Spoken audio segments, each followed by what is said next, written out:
Very good evening.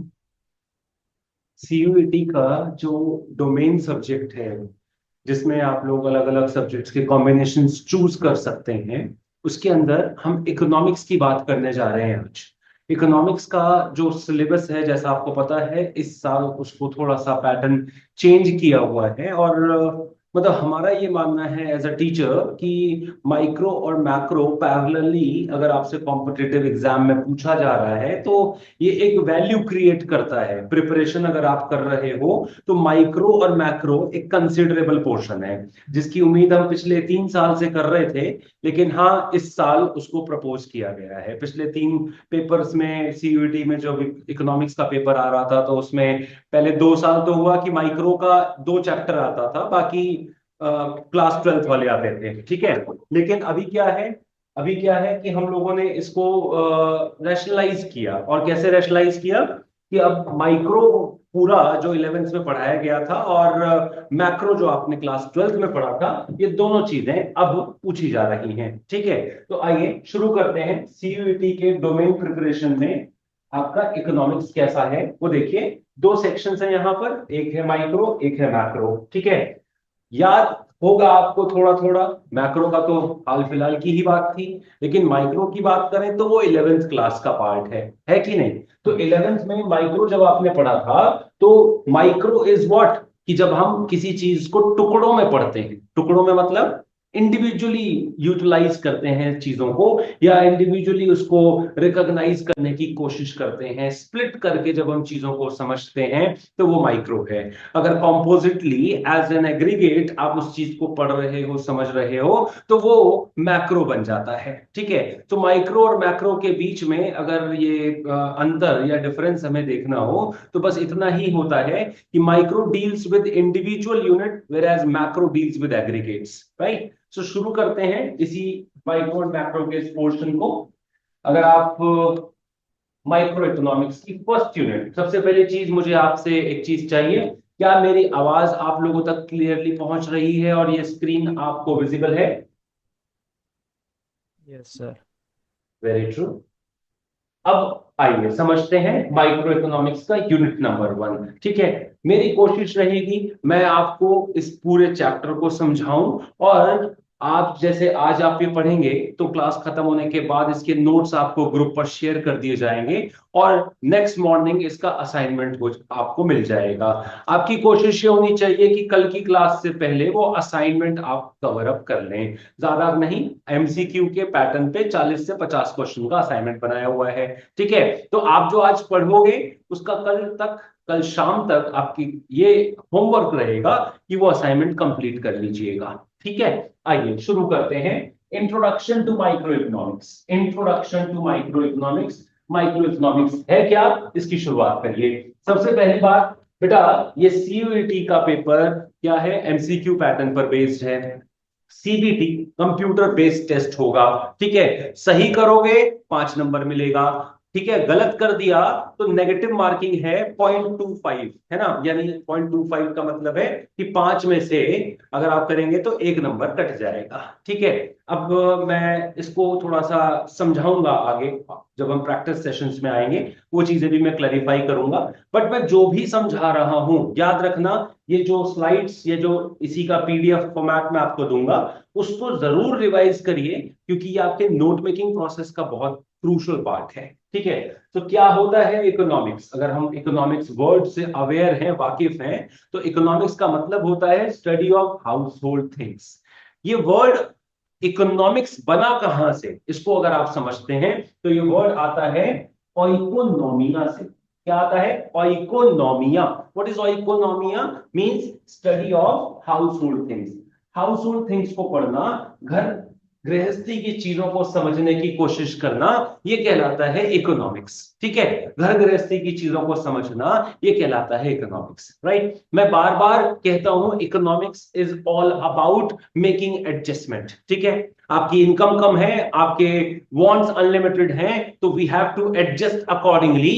That adjustment scenario is क्या? Economics, right. तो एक ग्रीक वर्ड है ओइकोनोमिया, इसको समझिए, एक ग्रीक वर्ड है ओइकोनोमिया, और इकोनॉमिया का मतलब होता है study of household things, ठीक है, study of household things, और यही बनता है इकोनॉमिक्स। और इकोनॉमिया यहां फर्दर ट्रांसफॉर्म हुआ इकोनॉमिक्स, राइट। इकोनॉमिक्स, आइए, अलग अलग लोगों के द्वारा इकोनॉमिक्स की अलग अलग डेफिनेशन दिया गया है। आपको ये चार फेमस थॉट पढ़ने हैं इकोनॉमिक्स के regarding. These are the four famous definitions of economics provided by various personalities.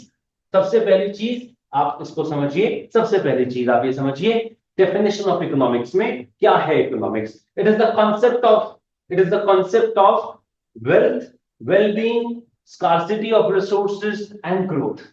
अब आपने ये चार वर्ड्स पे फोकस किया। किसी ने इकोनॉमिक्स को कहा कि ये स्टडी ऑफ वेल्थ है, किसी ने इकोनॉमिक्स को कहा नहीं नहीं ये तो स्टडी ऑफ वेलबींग है, कोई कहता है स्कार्सिटी को समझना इकोनॉमिक्स है, कोई कहता है जब तक ग्रोथ ना पढ़ो तब तक इकोनॉमिक्स की बात ही नहीं है।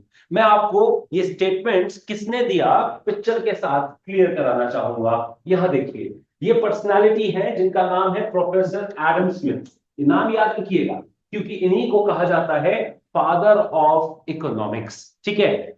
1776 में, ध्यान दीजिए, 1776 में इन्होंने अपना एक रिसर्च पेपर लिखा। उस रिसर्च पेपर का नाम था an inquiry into the nature and causes of wealth of the nation.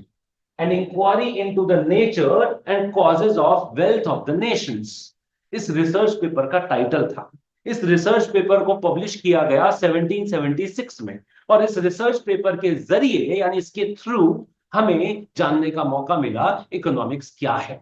He was the one जिन्होंने इकोनॉमिक्स को पहली बार एक्सप्रेस किया कि भैया ये सब्जेक्ट जो आप देखते हो इसकी स्टडी जो है वो एक्चुअली किस चीज को कंफाइन करती है या किस चीज को टारगेट करती है। इनका मानना था एक समाज किस तरह से वेल्थ को क्रिएट करता है और वो समाज, वो सोसाइटी किस तरह से वेल्थ को डिस्पोज ऑफ करता है, ये है economics. According to Adam Smith, इनके इस रिसर्च पेपर में जो कि 1776 में पब्लिश किया गया था, इनका ओपिनियन ये था कि हम, या इनका मानना था कि हम जब किसी डिसिप्लिन को, किसी सब्जेक्ट को पढ़ते हैं और हम बात करते हैं कि भाई ये पढ़ रहा है कि पैसा कैसे बना और पैसा कैसे खर्च हुआ, यही इकोनॉमिक्स है। अकॉर्डिंग टू हिम, इकोनॉमिक्स सिर्फ इतना है how society creates wealth and how they dispose it of, right. ये एक प्राइमा फेसी इवेंट था, पहली बार लोगों के दिमाग में इकोनॉमिक्स क्या है ये भरा गया, ठीक है। तो ये आपको इसमें क्वेश्चन कैसे मिलेगा सर, वो आपकी बात ठीक है। क्वेश्चन मिलेगा who was considered as the father of economics, professor Adam Smith, ये नाम याद रखिएगा। ये इनका रिसर्च पेपर, इनकी कौन सी बुक थी जिसमें ये टाइटल दिया गया था, तो ये टाइटल याद रखना, an inquiry into the nature and causes of wealth of the nation. ये पेपर कब आया था, ये डेफिनेशन कब आई थी, 1776 में आई थी, ठीक है। सारी डेफिनेशंस ऐसे नहीं पूछी जाएंगी, बट ये क्योंकि पहली डेफिनेशन है तो यहां से क्वेश्चन पुट अप होता है, ठीक है, क्लियर। और फोटो नहीं दिया जाएगा कि पहचानो कौन, नहीं, ऐसा कुछ नहीं होने वाला, ठीक है। चलिए, तो पहला व्यू हमने इकोनॉमिक्स के बारे में पढ़ा। कोई कहता है इकोनॉमिक्स जो है क्या है, स्टडी ऑफ वेल्थ है। कौन कहता है, professor Adam Smith.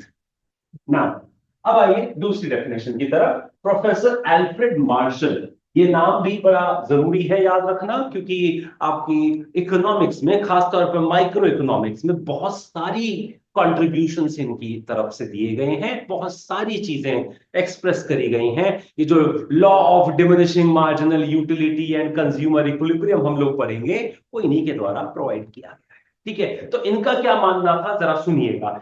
Adam Smith का मानना था कि भाई साइंस ऑफ वेल्थ जो है इकोनॉमिक्स है, यानी स्टडी ऑफ वेल्थ जो है वो इकोनॉमिक्स है। प्रोफेसर मार्शल ने इस डेफिनेशन को क्रिटिसाइज किया, बट क्रिटिसिज्म, ध्यान रखिएगा, क्रिटिसिज्म तभी आता है जब कोई चीज एग्जिस्ट करती है, क्योंकि इससे पहले डेफिनेशन कोई एग्जैक्ट डेफिनेशन इकोनॉमिक्स की लाए नहीं कर रही थी। पहली बार किसी ने बताया कि सर ये इकोनॉमिक्स है, दुनिया ने माना हाँ सही कह रहा है पर्सन, ठीक है। अब उसमें कमियां निकलने लग गई, अरे सर आप तो ये कहना ही भूल गए इसमें, तो वही क्रिटिसिज्म बनता है। किसने किया क्रिटिसाइज? प्रोफेसर एल्फ्रेड मार्शल ने क्रिटिसाइज किया। इनके हिसाब से यहां पर professor Smith, professor Adam Smith क्या कर रहे थे? सिर्फ वेल्थ को फोकस कर रहे थे। बट यहां पर एल्फ्रेड मार्शल का क्या कहना था कि सर मोस्ट इंपॉर्टेंट फैक्ट आप भूल गए, ह्यूमन बिहेवियर। कौन वेल्थ क्रिएट करता है? Human being. कौन डिस्पोज ऑफ करता है? Human being. Where is the behaviour of human? Human behaviour आपने डेफिनेशन में कहा ही नहीं। You were promoting only materialistic things. आप सिर्फ मेटेरियलिज्म, पैसा कैसे बना, पैसा कैसे खर्च हुआ, सिर्फ यही। ठीक है। तो एडम स्मिथ ने डेफिनेशन दिया science of wellbeing. Science of wellbeing मतलब स्टडी ऑफ वेलबींग, जहां पर ह्यूमन बिहेवियर, मैनकाइंड, इसको तवज्जो दिया गया, यानी इंपॉर्टेंस दिया गया। राइट। थर्ड थॉट यहां पर आता है, जो कि किसने दिया? मोस्ट फेमस डेफिनेशन अगर इकोनॉमिक्स की आप देखेंगे तो वो ये डेफिनेशन है, प्रोफेसर लॉयनल रॉबिन्स के द्वारा दी गई। इकोनॉमिक्स क्या है? स्कार्सिटी ऑफ रिसोर्सेज को समझना है। ये एक ऐसी डेफिनेशन थी जो हर इकोनॉमी के ऊपर बहुत एप्रोप्रिएटली सूट करती थी। हर इकोनॉमी के लिए ये डेफिनेशन ऐसी थी जो कि बिल्कुल सूट करती थी, और इस डेफिनेशन के द्वारा इकोनॉमिक्स को बहुत सिंपल वर्डिंग्स में समझा दिया गया। अगर आपसे क्वेश्चन में पूछा गया कि भाई किसने कहा था इकोनॉमिक्स चॉइस अंडर स्कार्सिटी है, तो आप कह दीजिएगा प्रोफेसर लॉयनल रॉबिन्स ने कहा था इकोनॉमिक्स क्या है? Choice under scarcity. मैं कुछ बातें जोड़ूंगा, जरा सुनिएगा। ह्यूमन वांट्स आर, आप जानते हैं, unlimited. Human wants are unlimited. Wants का मतलब होता है इच्छाएं जो कभी खत्म नहीं होती। ह्यूमन बींग्स के पास जो रिसोर्सेज हैं, जो एंड्स हैं, वो क्या हैं? लिमिटेड हैं। Wants unlimited, ends resources limited. So we have to choose कि पहले कौन सा और बाद में कौन सा। दैट चूज वाला जो पार्ट मैंने बोला ना, that choice making behaviour is economics, right? So according to Professor Lionel Robin, economics is what? Making choice। किसके अंदर? अपने लिमिटेड रिसोर्सेज के लिए। और क्यों? क्योंकि we have unlimited human wants, we cannot satisfy all the wants together, all together, we have to prioritize them। हमें prioritise करना पड़ता है उनको, कि पहले क्या और बाद में क्या। एंड यहीं पर इकोनॉमिक्स का जन्म होता है। अगर ये सुनिए, अगर मैं कहता हूं कि रिसोर्सेज अनलिमिटेड होते, वांट्स भी अनलिमिटेड होती, जरा इस चीज को पर डालिएगा, रिसोर्सेज अनलिमिटेड होते, वांट्स भी अनलिमिटेड होती ना, तो यहां पर चॉइस नहीं होती और इकोनॉमिक्स वहां पर नहीं होती। इकोनॉमिक्स है तो इसलिए है क्योंकि वांट्स अनलिमिटेड है, रिसोर्सेज लिमिटेड। ठीक है। तो ये तीसरा थॉट आपको दिमाग में फिक्स कर लीजिए। तीसरा थॉट किसने दिया? प्रोफेसर लॉयनल रॉबिन्स ने दिया। क्या कहा? स्कार्सिटी ऑफ रिसोर्सेज को समझना ही इकोनॉमिक्स। राइट। अब आखिरी डेफिनेशन मॉडर्न इकोनॉमिक्स के लिए किसने प्रोवाइड किया? Professor Paul Anthony Samuelson. Professor Samuelson का कहना था कि सर जब तक आप ग्रोथ को नहीं पढ़ रहे हो तब तक इकोनॉमिक्स नहीं पढ़ रहे हो। प्रोफेसर एंथनी सैमुएल्सन कहते हैं सर आप वेलबींग की बात कर रहे हो, ट्रू। आप स्कार्सिटी ऑफ रिसोर्स कह रहे हो, I do agree with you. आपने कहा economics is concern with wealth creation, मैं आपकी बात से सहमत हूं। लेकिन मेरा अपना कंट्रीब्यूशन या मेरा अपना मानना यह है कि जब तक इस पूरे प्रोसेस में आप ग्रोथ और सस्टेनेबिलिटी की बात नहीं कर रहे हो तब तक आप इकोनॉमिक्स की बात नहीं कर रहे हो। ठीक है। कि आज मेरे पास जो है मैं सब यूज करके टॉप पे पहुंच जाता हूं, लेकिन अगर मैं इसको मेंटेन नहीं कर पाता या इसको इंक्रीज नहीं कर पाता, so there is no economics. तो पॉइंट ऑफ व्यू मैं वापस लेकर चलूंगा आपको यहां पर देखिए, these were the four famous thoughts. किसके? इकोनॉमिक्स के। किसने बोला था science of wealth? Professor Adam Smith ने कहा था। ठीक है। प्रोफेसर एडम स्मिथ ने कहा था। वेलबींग किसने बोला था? प्रोफेसर एल्फ्रेड मार्शल ने कहा था। प्रोफेसर मार्शल कहते हैं इकोनॉमिक्स ह्यूमन बिहेवियर को समझना है। स्कार्सिटी ऑफ रिसोर्सेज की बात कर रहे थे लॉर्ड लॉयनल रॉबिन्स। ठीक है। एंड प्रोफेसर सैमुएल्सन ने कहा, प्रोफेसर पॉल एंथनी सैमुएल्सन ने कहा इकोनॉमिक्स क्या है? Economics is concern with the study of growth. तो ये चार थॉट्स आपको याद रखने हैं। यहां तक किसी को कोई प्रॉब्लम है तो प्लीज पूछ लीजिए।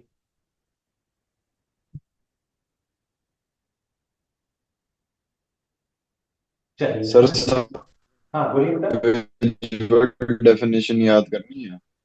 नहीं, डेफिनेशन आपको याद, सबकी इंडिविजुअल डेफिनेशन पूरी याद करनी है या बस ये आपको मोटा मोटा? डेफिनेशन याद नहीं रखनी पड़ेगी, मैं आपको समझाता हूँ क्या है।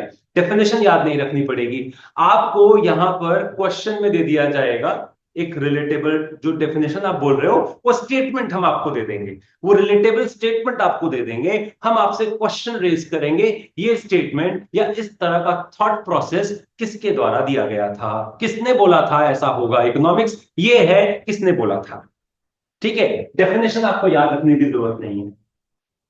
आइए, जब आप उसको रिव्यू करेंगे तो अपने आप ये चीज समझ में आ जाएगी। ये पिक्चर मैंने इसीलिए डाली है ताकि कई बार हम थियोरेटिकली नहीं समझ पाते तो वो शक्ल याद रह जाती है, अच्छा इसने ये कहा था, तो इसलिए भी मैंने ऐसा कहा। What is economy? इकोनॉमी के बारे में क्या कहना है आपका? इकोनॉमी जो कि मैक्रो में भी यूज किया गया है टर्म, सुनिए, आपकी कंट्री में, आपके देश में छोटा बड़ा हर वो ऑर्गेनाइजेशन जो आपके समाज को लिविंग सिक्योर करने में हेल्प करता है, उन सभी ऑर्गेनाइजेशंस का सम टोटल इकोनॉमी कहलाता है। फिर से सुनिएगा, आपकी इकोनॉमी में छोटा बड़ा हर वो ऑर्गेनाइजेशन जो आपकी सोसाइटी के लोगों को लिविंग सिक्योर करने में हेल्प करता है, हम उसको क्या कहते हैं? इकोनॉमी कहते हैं। गवर्नमेंट की भाषा अगर मैं आपको बताऊं तो गवर्नमेंट कहती है एमएसएमई, राइट? तो ये एमएसएमई क्या होते हैं बच्चा?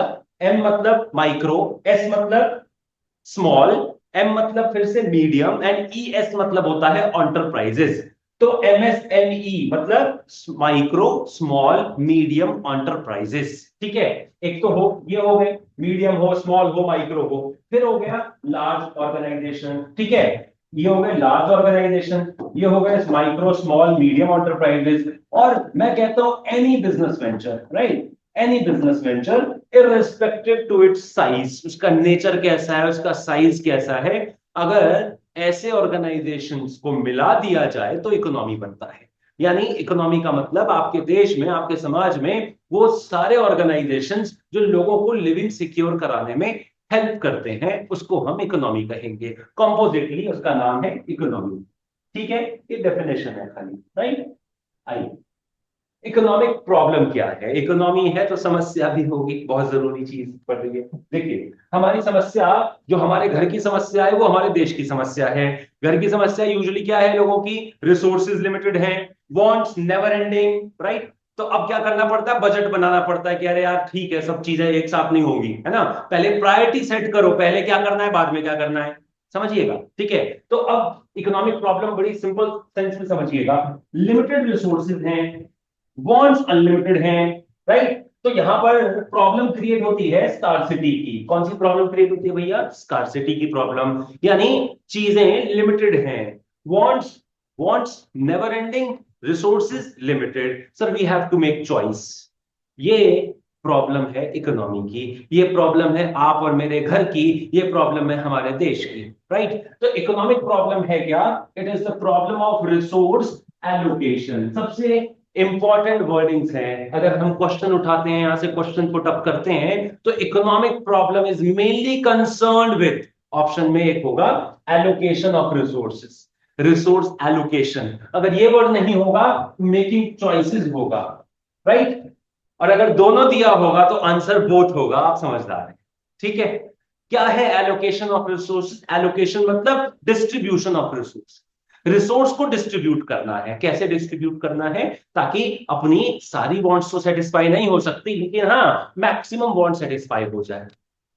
आप प्रैक्टिकली बात करिए ना, आपकी सारी वांट सेटिस्फाई नहीं हो सकती, ठीक है, क्योंकि रिसोर्सेज लिमिटेड है, बट मैक्सिमम वांट सेटिस्फाई हो जाए, यही आपको सोचना है, इसी के बारे में बात करनी है। ठीक है, this problem is economic problem. क्या? Resources limited, wants never ending, we have to make choice, है ना? We have to allocate our resources, allocate मतलब redistribution of resources. So that is economic problem. Making choices, allocation of resources, यही economic problem है।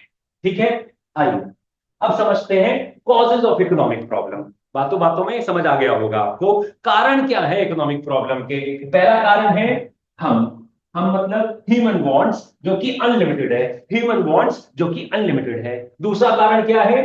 दूसरा कारण क्या है? Resources जो है, रिसोर्सेज वो क्या है? लिमिटेड है। Human wants unlimited, resources limited, sir we have to make choice then ना।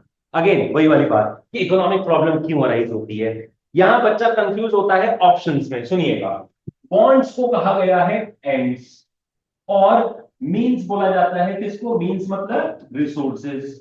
मींस का मतलब क्या है, रिसोर्सेज, ये समझिएगा। मींस मतलब रिसोर्सेज, वांट्स मतलब एंड्स, ठीक है। एंड्स, नाम देखो, वॉल्ट का नाम रखा है एंड, जो कि नेवर एंडिंग है, सही है। और रिसोर्सेज मींस होता है, जिसके मींस मतलब जिसके जरिए वो वांट्स पूरी होंगी। तो दो प्रॉब्लम समझ गए, दो कॉजेस समझ गए आप। तीसरा कॉज आता है रिसोर्सेज हैव ऑल्टरनेटिव यूजेस, यानी यहां पर चॉइस करनी पड़ती है। वो जो चॉइस मेकिंग बिहेवियर है ना, वो इस बात को रिवील कर रहा है। Resources have alternative uses, resources के बहुत सारे यूजेस होते हैं, जैसे money. Money can be spend on food, money can be spend on education, money can be spend on clothing, money can be spend on, endless use है money का, बहुत सारे यूजेस हैं, राइट। तो वी हैव टू चूज कि पैसा जो कि थोड़ा सा है हमारे पास, उसको पहले कहां पर यूज करें और बाद में कहां पर यूज करें, दैट इज द पॉइंट, ठीक है। This is causes. कॉजेज किसका, इकोनॉमिक प्रॉब्लम का। इकोनॉमिक प्रॉब्लम क्या, एलोकेशन ऑफ रिसोर्सेज। सर ये प्रॉब्लम आई क्यों, बिकॉज हमारी वांट्स अनलिमिटेड नहीं, अनलिमिटेड है, रिसोर्सेज लिमिटेड है, एंड रिसोर्सेज के बहुत सारे यूजेस हैं, that's why we have to make choice. Okay, ना इसके आगे इस पर बात करते हैं, इकोनॉमिक सिस्टम क्या हो। ये आपने पढ़ा है टर्म इकोनॉमिक सिस्टम। देखिए, इकोनॉमिक सिस्टम एक ऐसा अरेंजमेंट है जिसके थ्रू, जिसके जरिए आप अपनी सेंट्रल प्रॉब्लम्स को सॉल्व करते हो। ये सेंट्रल प्रॉब्लम्स क्या है मैं उस पर आऊंगा, बट उससे पहले आप ये समझिएगा, अपने 11th क्लास में थोड़ा याद करिए, what to produce, how to produce, for whom to produce करके कुछ पढ़ा था, अगर याद आ रहा हो तो। उन्हीं को सेंट्रल प्रॉब्लम्स कहा जाता है। मैं ये कहूं कि आपके देश की जो मुख्य समस्याएं हैं, जो मेन प्रॉब्लम्स हैं, उनको सॉल्व करने का एक अरेंजमेंट बनाया है, एक अरेंजमेंट किया है आपने, उस अरेंजमेंट को इकोनॉमिक सिस्टम कहा जाता है। एक ऐसा अरेंजमेंट जिसके थ्रू हम, एक determinate authority consciously economic problem को सॉल्व करती है, दैट इज इकोनॉमिक सिस्टम, ठीक है। सुनिए, ये इकोनॉमिक सिस्टम आपको तीन प्रकार का मिलेगा, ठीक है। एक होता है कैपिटलिस्ट इकोनॉमी, एक होता है सोशलिस्ट इकोनॉमी, और एक होता है मिक्स्ड इकोनॉमी। अब आपको जल्दी जल्दी समझना है क्या है। कैपिटलिस्ट इकोनॉमी का मतलब होता है फ्री इकोनॉमी, जिसको आप कहते हैं फ्री मार्केट इकोनॉमी। टेंशन मत लीजिए, सारी चीजें आपको प्रोवाइड हो जाएंगी।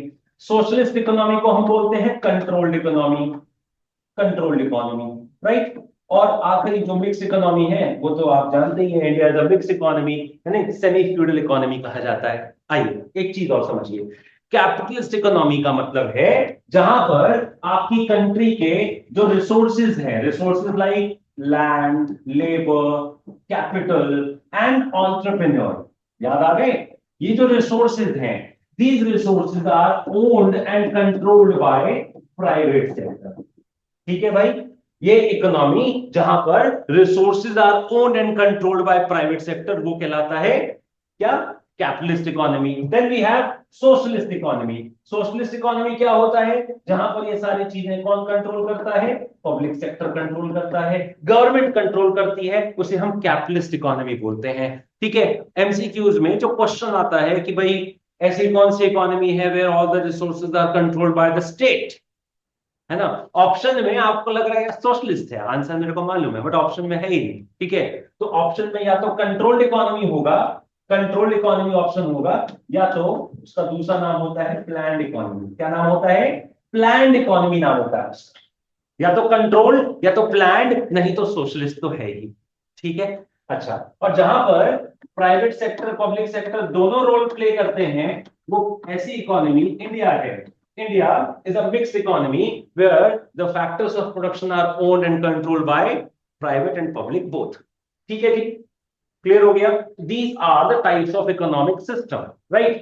अच्छा, अब एक एग्जांपल सुनिएगा, यहां पर एग्जांपल आता है कि प्लान्ड इकोनॉमी का या सोशलिस्ट इकोनॉमी का एग्जांपल दीजिएगा। तो एग्जांपल में देना है आपको चाइना, एक होता है नॉर्थ कोरिया, और एक होता है क्यूबा, ठीक है। ये एग्जाम्पल है आपके प्लान इकोनॉमी के, क्योंकि कैपिटलिस्ट का यूएस है, यूके है, बहुत सारे एग्जांपल्स हैं, है ना। Developing countries are like India हो गया, या जितनी भी डेवलपिंग कंट्रीज हैं, they are following mixed economic pattern, right.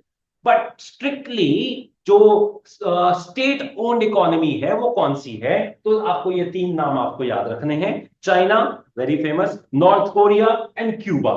Cuba लोग थोड़ा सा डाइसी होते हैं कि सर क्यूबा कैसे, but yes, Cuba control economy है, सोशलिस्टिक इकोनॉमी है, ठीक है जी। तो these are the types of economic system, right ना। हमने पढ़ा इकोनॉमिक सिस्टम क्या होता है, और अब हमने पढ़ा टाइप्स ऑफ इकोनॉमिक सिस्टम क्या है। ठीक, यहां तक किसी को कोई समस्या?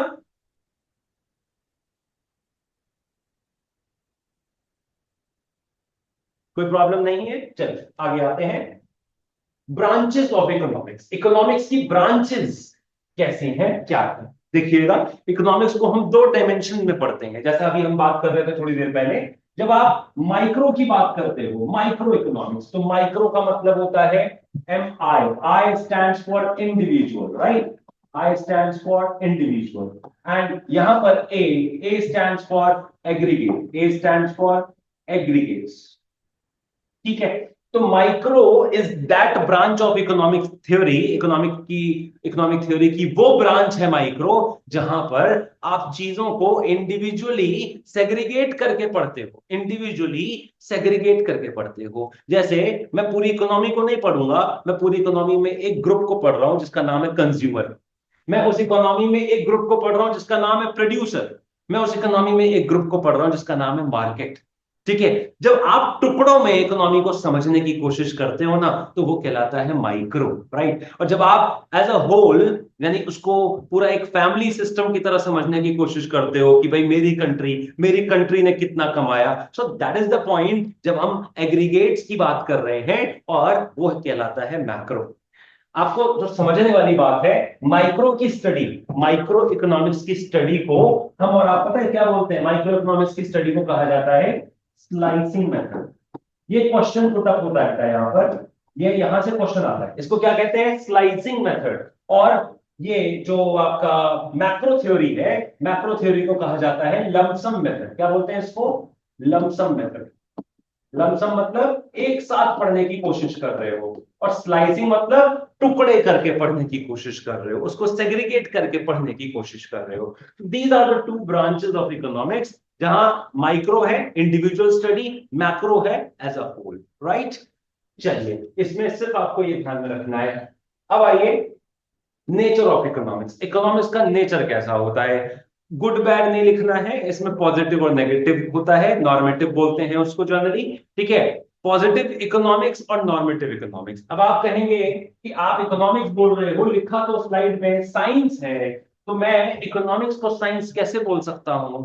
मैं हर उस डिसिप्लिन को, हर उस सब्जेक्ट को साइंस बोल सकता हूं जिसको समझा जा सकता है, जिसको पढ़ाया जा सकता है, जिसके प्रिंसिपल्स को आपने ऑब्जर्वेशन और एक्सपेरिमेंटेशन के जरिए डिराइव किया हो, हर वो सब्जेक्ट साइंस है, ठीक है। इकोनॉमिक्स के अंदर भी है, जो थ्योरीज डेवलप करी गई हैं वो एक्सपेरिमेंटेशन और ऑब्जर्वेशन पर बेस्ड है, राइट। इकोनॉमिक्स के अंदर भी जो प्रिंसिपल्स हमने लॉ ऑफ डिमांड बना दिया, तो लॉ ऑफ डिमांड का यूनिवर्सल एप्लीकेशन है, राइट। तो ऐसे सब्जेक्ट को आप साइंस बोल सकते हैं। तो when I am saying science, तो मैं रेफर कर रहा हूं यहां पर इकोनॉमिक्स को, ठीक है।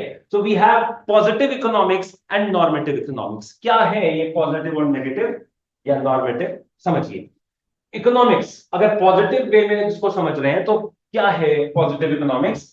Defined as a body of systematized knowledge concerning what is, right, what is, we are studying the fact as it is, matlab if the fact says yes, then we have to say yes, if the fact says no, then we are denying that fact, okay, no, means here we are neutral. neutral का मतलब होता है, अगर कोई statement कहता है कि भाई ये हमारे देश में नहीं है, तो हमने कहा हाँ ठीक है, नहीं है।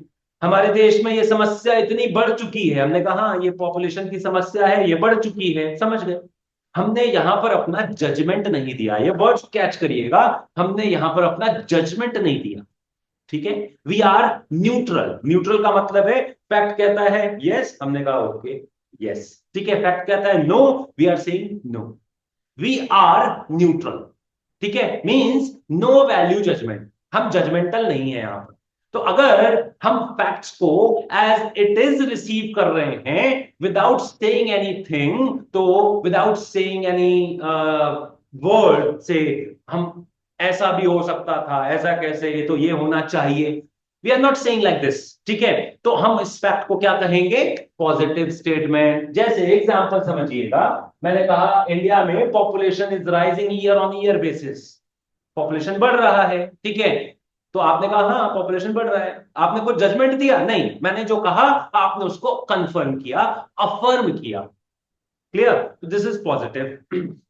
सुनिए, पॉजिटिव साइंस या positive economics is an approach to study the facts as they are. आपको यहां पे ध्यान रखना है क्या? Study the facts as they are, ठीक है, right.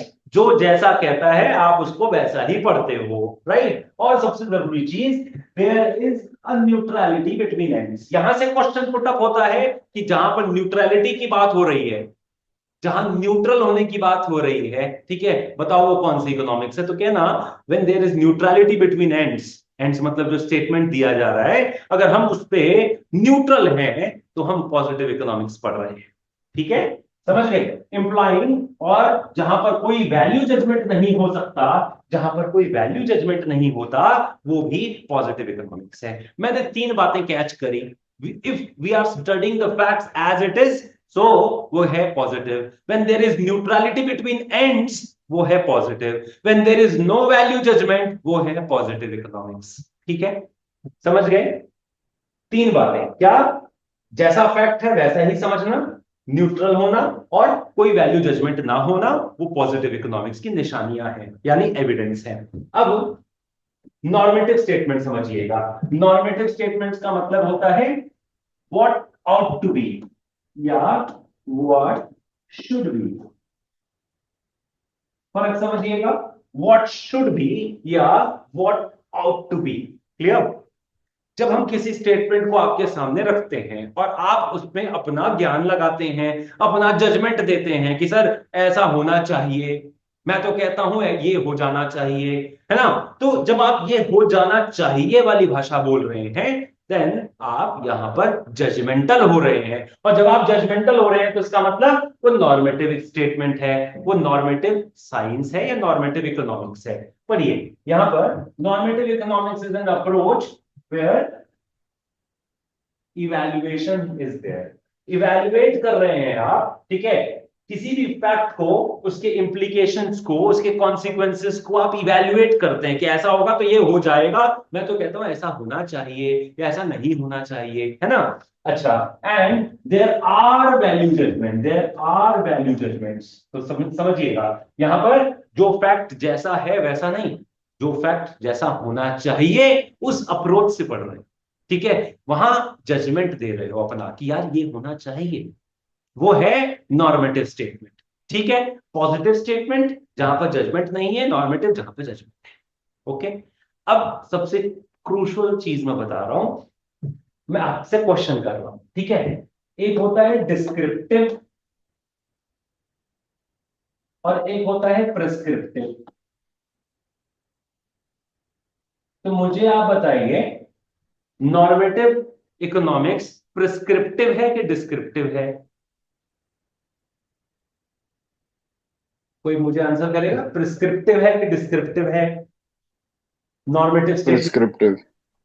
Prescriptive, okay. And descriptive क्या है? पॉजिटिव स्टेटमेंट है, सही बताया आपने। देखिए, डिस्क्रिप्टिव मतलब डिस्क्राइब कर रहे हो, जो जैसा है उसको डिस्क्राइब कर रहे हो। प्रिस्क्रिप्टिव मतलब प्रिस्क्राइब करना, मतलब कि जो जैसा है उसको ऐसा एक्सेप्ट नहीं कर रहे हो, उसमें अपना कुछ देने की कोशिश कर रहे हो। वी आर प्रिस्क्राइबिंग कि भाई ये होना चाहिए। फर्क समझ में आया? तो अगर मैं आपसे कहूं कि इसमें से कौन सी स्टडी डिस्क्रिप्टिव है और कौन सी प्रिस्क्रिप्टिव, तो कहना पॉजिटिव वाला क्या है? डिस्क्राइब कर रहा है, डिस्क्रिप्टिव, ठीक है।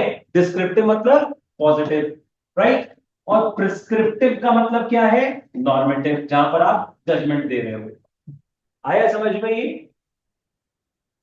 क्या ये वैल्यूज क्लियर है? कोई क्वेरी अगर हो तो प्लीज माइक अनम्यूट करके पूछेंगे।